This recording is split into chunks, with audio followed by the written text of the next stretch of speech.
This is TWiT. There is a strong feeling in some conservative circles that, and they've always felt this, they've always felt like Hollywood, for instance, was run by leftist, liberals, Jews. They've always felt like, and I'm saying that facetiously, but I'm sorry, that's some of the undercurrent of all that, that they always felt like Silicon Valley is run, in fact, they've said it explicitly, it's run by liberals, the L word, horrible people. And oddly, considering that Twitter has been a bully pulpit for Trump, well, since long before he was elected, and really has been the number one place he's used to communicate to people, he feels like conservatives are censored on those platforms. Chiefly, his executive order focused on Facebook and Twitter and Google, and they wanted to do something about it. This happened shortly, and I don't know if it's related, suspect it is, after the president was, for the first time ever, fact-checked. 2 tweets about mail-in ballots on Tuesday.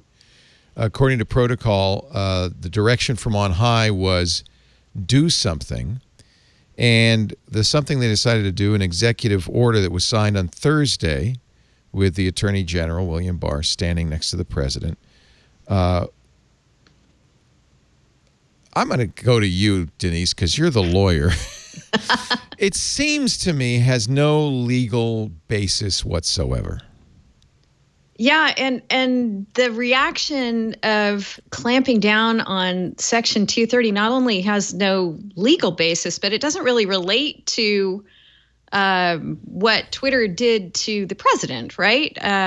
What Section 230 of the Communications Decency Act does is provide limited immunity for basically online platforms of all kinds to not be sued when their users do bad things on their platforms, and there are exceptions to that. Now, let's talk about 236, because I think it's important that we understand this, and I think it's often misinterpreted. It does not declare that social networks, blogs, internet sites are common carriers. It's not giving them that kind of protection. The phone company, for instance, is not liable for what you do on the phone. Postal Service is not liable for what you write in a mail. They can't be sued. But this is different.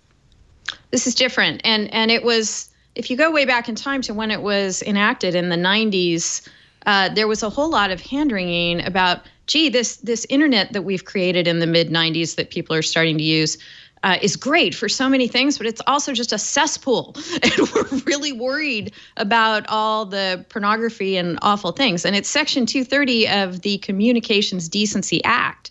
So the act itself was geared towards censoring the internet. And most of the act was thrown out as unconstitutional, except for this section, which survives. And what it does is, as you said, it does not create common carrier status, Leo. It just provides immunity, a safe harbor, so that there was a lot of hand-wringing about that whole, well, we want the internet to be a nicer place.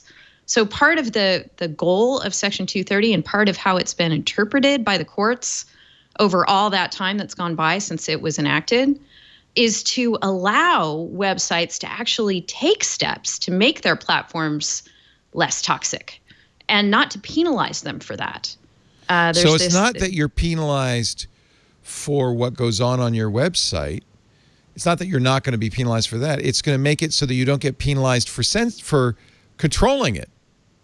It's a little different. It's you're not penalized for all the illegal things that go on your website. Now, it's not all the illegal things. You can be held liable for some of them, like intellectual property violations or federal crimes.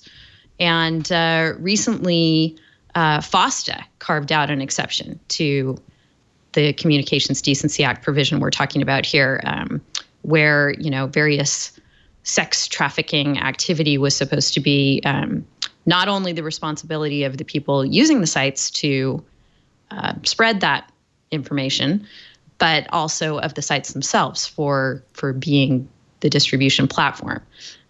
So that's really the distinction. Is it first party material or third-party material. And in most instances, sites are immunized from what constitutes third-party material. So, for example, if President Trump were to go on Twitter and defame someone, which many people would argue that he may have done at one point or another, that Twitter would not be liable for that. You would have to go after Trump. That's how 230 works.